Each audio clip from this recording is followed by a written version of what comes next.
감사합니다. 제 목소리가 조금 듣기 불편하셔도 오늘만큼은 조금 양해해 주시면 감사하겠습니다. 오늘 저희 마가복음 본문을 읽었는데요. 저희 지지난주죠. 1박 2일 중구청 캠프 때 토요일 하루를 말씀을 읽었습니다. 금식하며 통독을 했습니다. 마가복음과 요한복음을 함께 읽었습니다. 제 생각으로는 아이들이 견뎌낼까? 이런 물음표가 좀 있었는데 정말 의외로 진지하게 말씀을 읽어내는 모습을 보고 감동을 받았습니다. 아이들한테 이런 시간이 더 많았으면 좋겠다고 얘기를 했습니다. 그리고 성경 통독하는 것이 그렇게 어려운 것이 아니라는 것을 아이들과 함께 또 체험해가는 그런 귀한 시간이었습니다. 오늘 본문 말씀이 좀 길었지요. 하지만 어떠셨습니까? 길지만 또 읽어보니 말씀이 마음에 박히는 이런 것들이 또 재미도 있고 또 말씀의 은혜가 있었을 줄로 또 압니다. 소리내서 말씀을 읽는 거 이거 참 좋은 것으로 알고 있습니다. 우리 성도님들이 말씀을 읽는 데에 재미 붙이셔서 성경 1독, 2독 많이 하셨으면 좋겠습니다. 오늘 말씀에 매우 절망적인 한 아버지가 나옵니다. 그의 아들이 귀신에 붙잡혀서 고통당하고 있습니다. 귀신이 이 아이를 어린 시절부터 사로잡아서 수시로 불에 집어던지고 물에도 빠지게 했다고 합니다. 우리는 이 말씀을 문자 그대로 볼 수도 있겠죠. 실제로 귀신이 그렇게 했다고 할 수도 있고 아니면 이 아이가 간질병 같은 어떤 질병을 앓고 있었다고 볼 수도 있겠습니다. 아시다시피 간질병은 이게 수시로 이제 발작이 오기 때문에 그 주변 상황과 상관없이 쓰러지고 하는 일이 있기 때문에 물에도 불에도 그냥 개의치 않고 거품 물고 쓰러지는 이런 질병이기 때문에 간질병일 수도 있겠다 이런 추측도 합니다.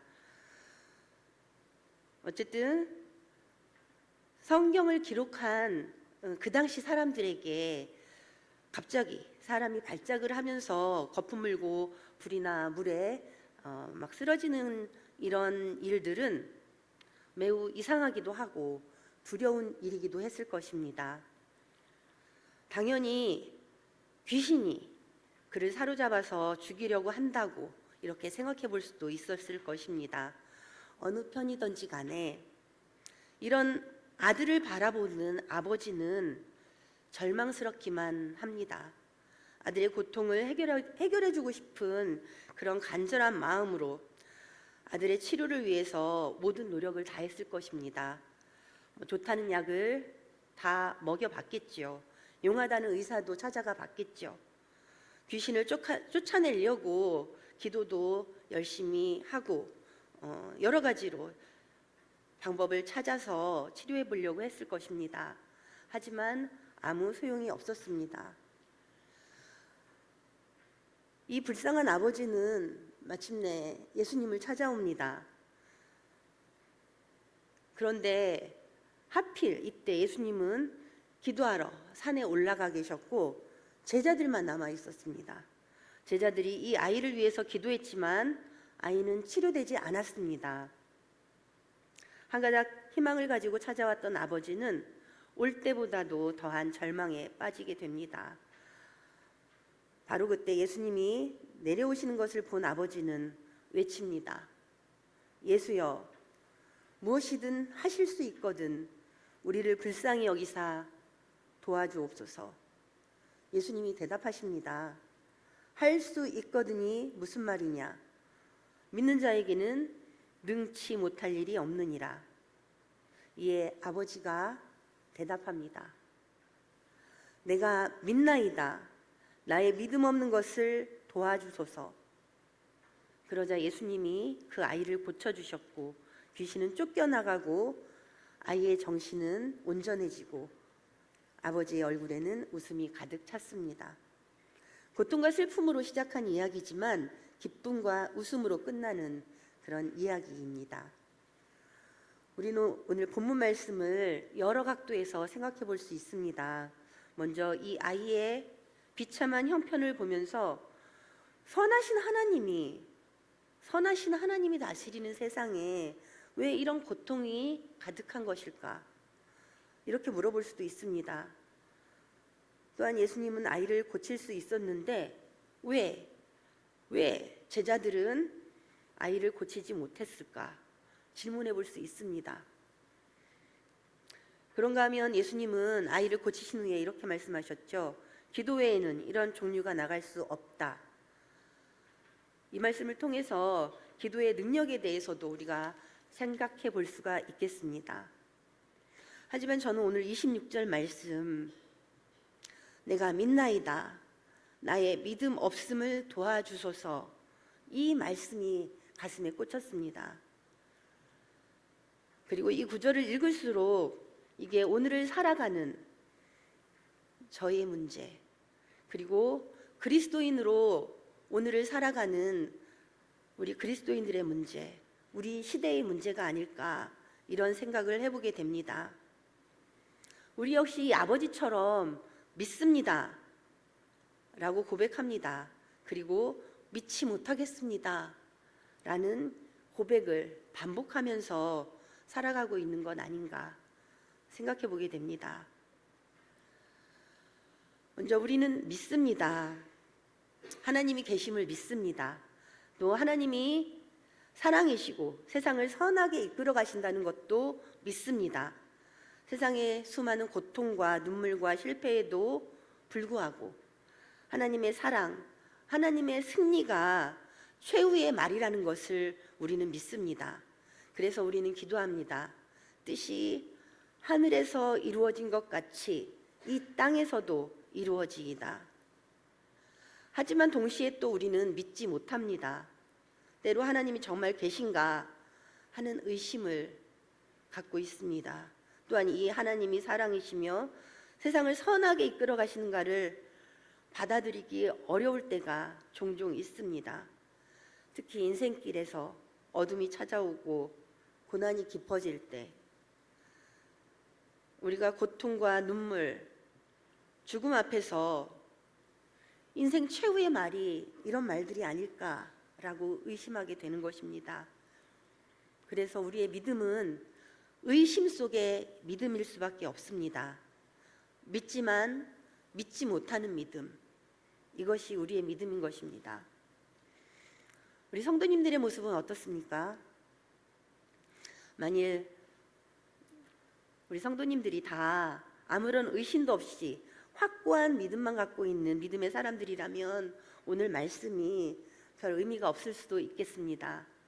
하지만 조금이라도 이 아버지와 같은 그런 모습이라면 오늘 우리가 들어야 할 말씀이 여기에 있습니다. 믿지만 믿지 못하는 우리, 하나님의 은혜 체험이 있지만 그것이 지속되지 않는 우리, 하나님의 뜻대로 살기를 원하지만 여전히 세상에 매여 있는 우리의 모습, 이것이 우리의 모습이라면 오늘 본문 말씀은 우리에게 해주시는 하나님의 음성이 분명히 있을 것입니다. 먼저 본문과 관련해서 생각해 볼 위로의 메시지는 우리뿐 아니라 모든 믿음의 사람들 속에는 이런 의심이 있다는 것입니다. 실상 믿음의 길에는 언제나 의심이 함께 있었습니다. 그래서 자신의 믿음 없음을 너무 자책하면 안 될 것 같습니다. 구약 욥기를 읽어보면 하나님을 신실하게 믿어온 사람인 욥에게 어느 날 갑자기 엄청난 재앙이 닥쳐옵니다. 가지고 있던 모든 재산을 잃게 됩니다. 사랑하는 자식들도 한날 한시에 죽어버립니다. 사랑하는 아내는 욥의 곁을 떠났고 몸에는 엄청난 악창이 나서 기왓장으로 벅벅 긁고 있습니다. 이런 중에 친구들이 찾아와서 말을 합니다. 욥은 친구들 앞에서 신세를 한탄하며 하나님의 사랑과 공의를 의심하는 그런 말들을 내뱉습니다. 친구들은 욥의 말에 당황합니다. 충격을 받습니다. 그리고 엄청나게 많은 말을 욥에게 퍼붓습니다. 그 이야기들은 결국은 친구들이 하는 말은 하나님의 공의와 사랑에 대해서 의심하다니 어떻게 그렇게 못된 생각을 할 수 있느냐, 이런 말이었죠. 그런 못된 생각은 당장 그만둬라. 이게 친구들의 조언이었습니다. 하지만 정작 하나님이 손을 들어주신 것은 변함없는 확신 속에 있었던 친구들이 아니라 의심하고 흔들리면서도 하나님에 대한 믿음의 끈을 놓지 않으려고 몸부림쳤던 욥의 손을 들어주셨습니다. 욥뿐 아니라 시편의 많은 기자들, 전도서와 에레미야 애가의 기자들, 이들은 모두 하나님의 선하심에 대한 의심과 회의 속에서도 믿음을 지키려고 몸부림친 사람들입니다. 하나님은 이런 사람들의 믿음과 불신을 있는 그대로 받아주시는 분이십니다. 그들의 믿음은 믿지만 믿지 못하는 그런 믿음이었습니다. 그들 역시 오늘 본문 말씀의 아버지처럼 말하는 것입니다. 내가 믿나이다. 나의 믿음 없음을 도와주소서. 모든 믿음의 길에는 언제나 의심이 함께 있음을 알게 됩니다. 왜 그럴까요? 그것은 한편으로 우리가 연약한 인간이기 때문이고, 다른 한편으로는 우리가 하나님에 대해서 안다고 해도 그것은 너무도 작은 부분, 미미하기 때문입니다. 우리는 이 땅에서 엄청난 지식을 쌓아왔고 또 엄청난 문명을 발전시켜 왔습니다. 원자의 내부를 탐색하게 되었고 아주 작은 것까지 들여다보는 그런 능력도 가지게 되었고 가장 광대한 우주의 비밀까지 발견해 온 인류입니다. 그러나 하나님에 대해서는 다 알 수 없습니다. 이것은 하나님이 전적 타자, 곧 우리와 완전히 다른 분이시기 때문입니다. 하나님은 우리와 다른 분이십니다. 이사야서 55장 8절과 9절에서 하나님은 이렇게 말씀하십니다. 내 생각은 너희 생각과 다르며 내 길은 너희 길과 다르다. 하늘이 땅보다 높은 것처럼 내 길은 너희의 길보다 높으며 내 생각은 너희의 생각보다 높음이니라. 이처럼 하나님과 우리 사이의 거리가 아득히 멀기 때문에 우리는 하나님을 다 알 수 없습니다. 또 그 높은 뜻에 미칠 수도 없습니다. 당연히 믿음에 의심이 따르게 됩니다. 세계 최초로 우주 여행을 했던 소련의 우주 비행사 유리 가가린은 무신론자입니다. 지구 밖 우주를 경험하고 나선 이렇게 말을 합니다. 내가 하늘 밖에 갔다 왔지만 하나님이라는 존재는 보이지 않았다 라고 말합니다. 그런데 몇 년이 더 지나고 나서 아폴로 11호를 타고 최초로 달에 발을 디딘 미국의 우주 비행사 올드린 중령은 달에 다녀온 후에 또 이렇게 말을 합니다. 내가 달에 첫 발을 디뎠을 때 나는 말로 표현할 길 없는 깊은 마음의 평온 속에서 하나님의 강력한 손이 나를 붙잡고 있음을 느꼈다. 나는 그때처럼 하나님께서 함께 하심을 분명하게 느껴본 적이 한 번도 없었다.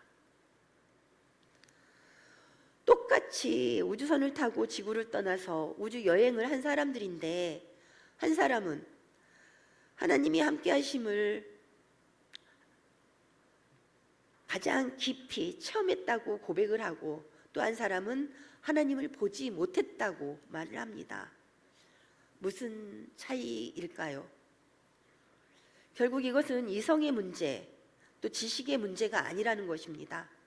하나님의 존재는 인간 이성으로 입증할 수 없지만 부정할 수도 없는 것입니다. 믿음과 불신, 각자 나름의 논리와 근거를 댈 수는 있겠지만 마지막에는 이것은 결국 선택과 결단이라는, 또 순종이라는 문제가 되는 것입니다.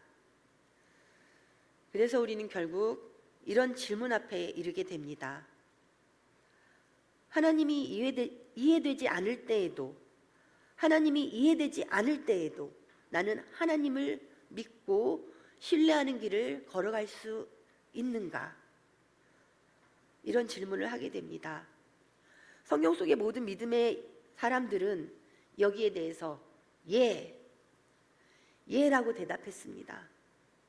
평생 하나님을 신실하게 믿은 아브라함. 하지만 어느 날 그는 그의 사랑하는 아들을 제물로 바치라는 하나님의 어처구니 없는 그런 명령을 받고 아들 이삭과 함께 모리아산을 오릅니다. 또 일생을 의롭게 살았던 욥은 하루아침에 폐가 망신한 후에 온몸에 종기가 나서 뜨거운 태양 아래서 종기를 벅벅 긁어내야 했습니다. 또 다윗은 아무 죄도 없이 자기를 죽이려는 사울을 피해서 동굴에 숨어야 했습니다.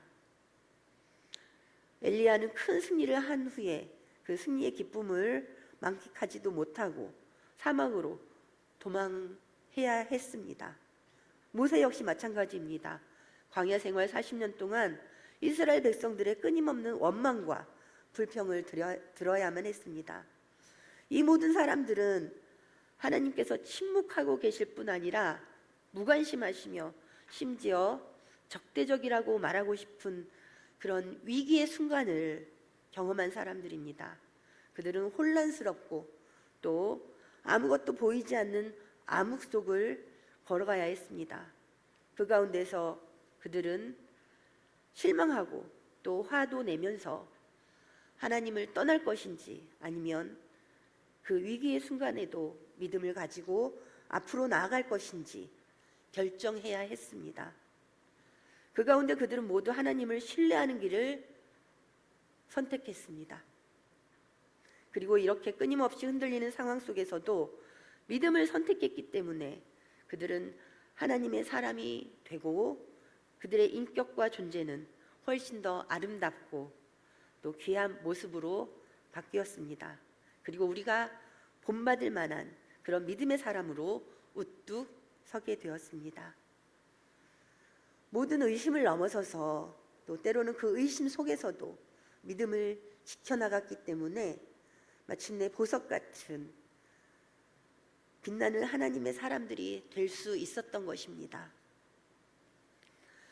히브리서 기자는 히브리서 11장에서 모든 믿음의 사람들의 믿음의 경주를 말하면서 우리에게 이처럼 구름같이 둘러싼 많은 믿음의 증인들이 있다고 말합니다. 우리에게 12장 2절에서 이렇게 말합니다. 믿음의 주요 온전하게 하시는 이인 예수를 바라보자 라고 권면합니다. 밀려오는 의심 속에서도 계속 믿음의 길을 걷기 위해서 우리가 해야 할 일은 예수를 바라보는 것입니다. 여기서 바라본다라는 단어는 원문을 보면 계속 진행형으로 쓰여 있습니다.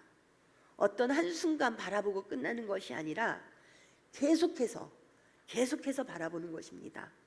이렇게 계속해서 예수님을 바라보자라고 권면합니다. 우리의 시선을 지속적으로 예수님께 고정시키는 것입니다. 예수님에 대해 공부하고 예수님에 대해 배우고 예수님의 가르침을 삶 속에서 살아내는 것입니다. 이렇게 하다 보면 우리의 삶은 바뀌게 될 것입니다. 그 모든 과정에 하나님은 사랑과 능력으로 우리와 함께 해주실 것입니다. 그래서 이렇게 말해보면 어떨까 생각을 해봅니다. 믿어지지 않는 것을 믿으려고 노력하지 말고 알려고 노력하자. 믿어지지 않는 것을 믿으려고 노력하지 말고 알려고 노력하자. 그러니 이제 예수를 바라보는 삶, 예수에 대해 좀 더 배우는 삶에 집중해 보자고 말씀드리고 싶습니다.